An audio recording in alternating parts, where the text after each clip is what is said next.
അച്ഛൻ മരിച്ചുപോയി 1947. നരേന്ദ്രമോദിയുടെ ഡേറ്റ് ഓഫ് ബർത്ത് 1950.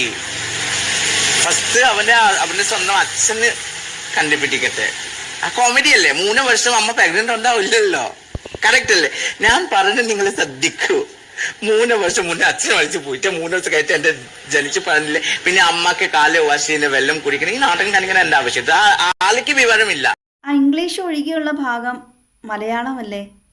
അല്ല, ഞാൻ കേട്ടതിൻ്റെ കുഴപ്പമാണോ, എൻ്റെ ചെവിയുടെ കുഴപ്പമാണോ, അതോ എനിക്ക് മലയാളം അറിയാൻ പാടാത്തതുകൊണ്ടാണോ? ജാൻമണി എന്നാ പേര്, മണിന്ന് വിളിക്കാം. ഇന്ത്യൻ പ്രധാനമന്ത്രിയെക്കുറിച്ചാണ് പറയണേന്ന് ഓർക്കണം. അപരാധം, അപവാദം എന്ന് പറഞ്ഞാൽ പോരാ. 1947 മോദിജിയുടെ അച്ഛൻ മരിച്ചു. 50 മോദിജി ജനിക്കണത്. എല്ലാം മണി കണ്ടുകൊണ്ടിരിക്കുമായിരുന്നു. അവൻ എന്നൊക്കെയാണ് പറയണത്. അദ്ദേഹത്തെക്കാൾ മൂത്ത ആളായതുകൊണ്ടേ മോദിജി ജനിച്ച 39 വർഷത്തിന് ശേഷമാണ് അദ്ദേഹത്തിൻ്റെ അച്ഛൻ മരണമടയുന്നത്. ഏത് രാജ്യത്തിലെ ഭരണാധികാരിയാണെങ്കിലും ആ ഭരണാധികാരിയെ സംരക്ഷിക്കേണ്ട ചുമതല രാജ്യത്തെ മുന്നോട്ട് നയിക്കുന്ന ആളാണ്, രാജ്യം ഭരിക്കുന്ന ആളാണ്. രാജ്യത്തെ സേവിക്കുക എന്ന് പറയുന്നത് തന്നെയാണ് രാജ്യത്തിലെ ഭരണാധികാരിയെ സേവിക്കുക എന്നുള്ളത്. എനിക്ക് ഈ മണിയുടെ വർത്തമാനത്തിൽ നിന്ന് മനസ്സിലായ കാര്യം, സഹിക്കാനൊന്നും ഇവർക്ക് സാധിക്കില്ലല്ലോ.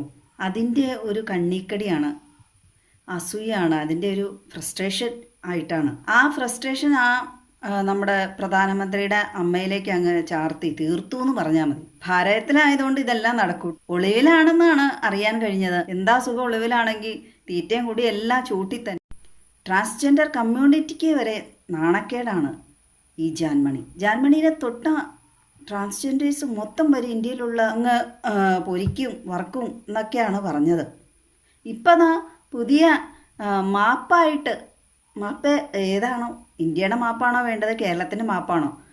സ്കൂളിൽ പഠിക്കാൻ വിട്ട സമയത്ത് ശരിക്കും പഠിക്കാത്തതിൻ്റെ കുഴപ്പമാണെന്നാണോ ഇപ്പം മാപ്പും ചോദിച്ചുകൊണ്ട് വന്നേക്കുവാണ്. ഞാൻ പറയുന്ന ജാതി മത രാഷ്ട്രീയ ഭേദമന്യാണ്. മോദിജി എന്നല്ല, ഏത് ഭരണാധികാരിയാണ് നമ്മുടെ രാജ്യത്തെ ഭരിക്കുന്നതെങ്കിലും അദ്ദേഹത്തിനെതിരെ ഇത്തരം തന്തയില്ലായ്മ തരം പറഞ്ഞിട്ടുണ്ടെങ്കിൽ റിയാക്ട് ചെയ്തേ മതിയാവൂ. അതിപ്പോൾ പ്രധാനമന്ത്രിയെക്കുറിച്ചെന്നല്ല, ആരെക്കുറിച്ചാണെങ്കിലും. ഇപ്പൊ നമ്മളെക്കുറിച്ചാണെങ്കിലും അങ്ങനെ പറഞ്ഞാൽ നമുക്ക് എങ്ങനെ ക്ഷമിക്കാൻ കഴിയുമോ?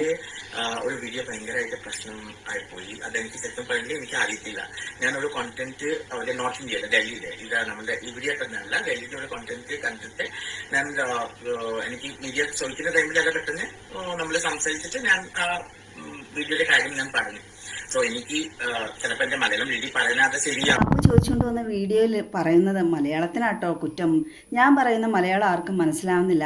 അസമാളി അല്ലെ അസമാളം ആണ് പറഞ്ഞത്. മലയാളികളെല്ലാം മലയാളം മനസ്സിലാവാത്ത മണ്ടന്മാരാന്നോർത്ത് പറഞ്ഞതായിരിക്കും. അതുകൊണ്ടാണല്ലോ മണി പറഞ്ഞ മലയാളം മനസ്സിലാവാത്തത്. എന്തായാലും ഓടുപാടെ കേസ് കൊടുത്തിട്ടുണ്ട്. തീഹാർ ജയിലിലെ ട്രാൻസ്ജെൻഡേഴ്സിന് പ്രത്യേക വിഭാഗം ഉണ്ടോ എന്തോ?